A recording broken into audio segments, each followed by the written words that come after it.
What's going on, everyone? Anthony from Chronometer Check here, and today we're going to be reviewing a brand new Seiko 5 release. This is the Seiko SRPH29. I know you're probably wondering, hey, this isn't the SRPH29, this is not clickbait. This is the Seiko 5 SNK809, and next to it I have its little sibling. I believe it's the SNK803.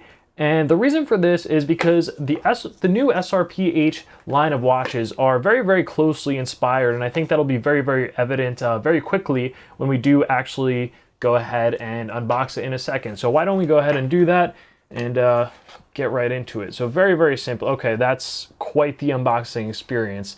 It did come in another box, like a bigger Seiko box. I figured an unboxing of the unboxing would be a little bit too much, so let's just get right into the thick of things. Now, this is the SRPH29. So obviously, it does have a forest green dial, so maybe the green variant of the SNK series would have been a better comparison, but I don't own one. I have actually owned the SNK809 for quite some time. It's a watch that's been in my personal collection for quite a while, and I've really, really enjoyed it.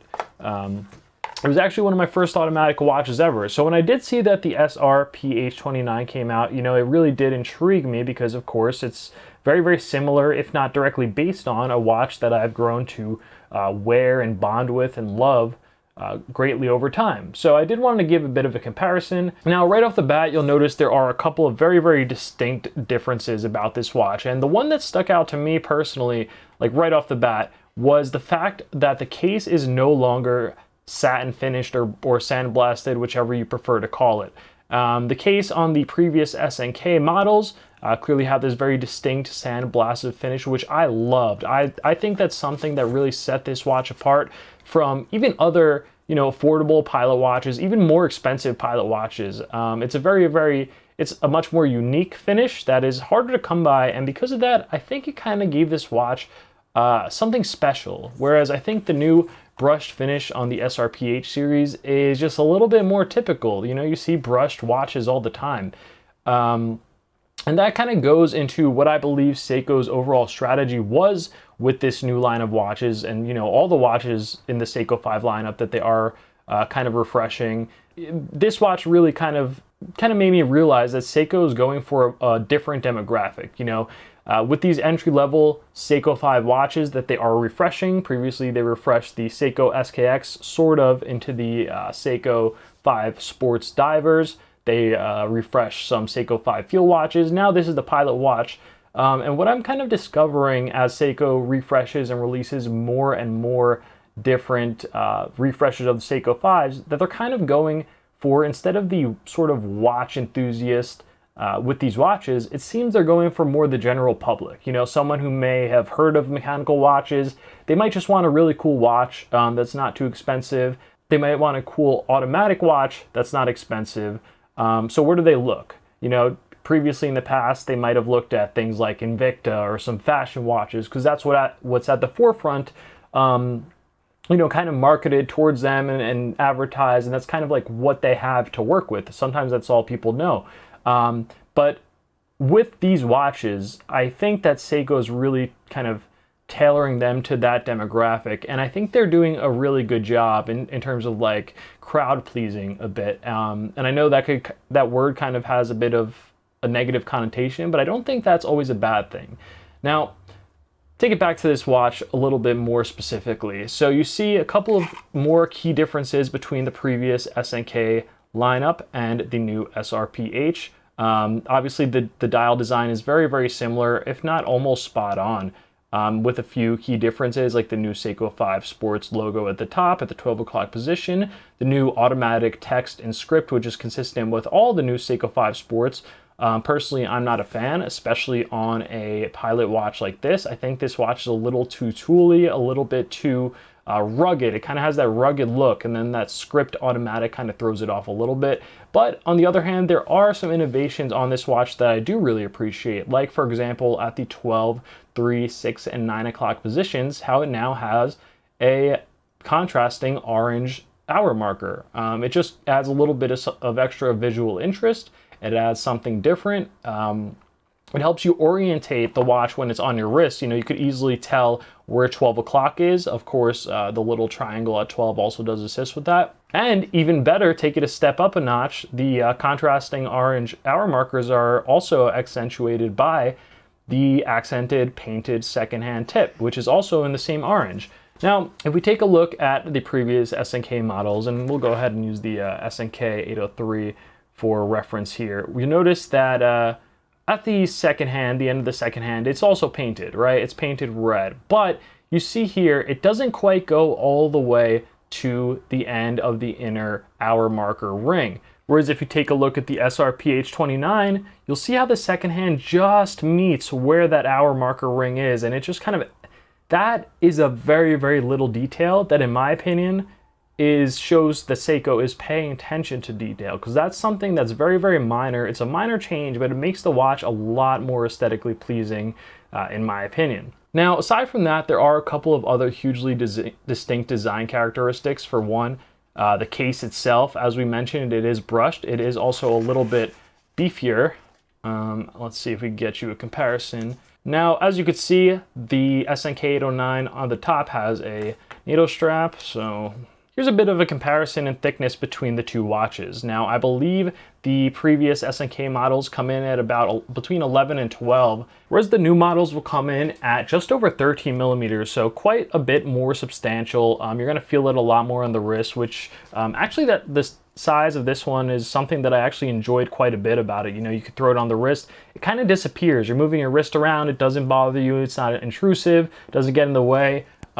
Whereas this, I think, coming in at 39.5 millimeters in diameter and just over 13 millimeters thick, is more in line with what people would expect for sizing for modern day watches, although it's not a personal preference. And that goes back to kind of what I was saying before, in the sense that these watches are sort of very modernized and sort of tailored to the new entry-level demographic of watches. Be it if they're interested in automatic watches or not, this is a very, very competitive both price-wise and specs-wise for what it offers. Now, last visual difference, which is you know, somewhat obvious, is the crystal itself.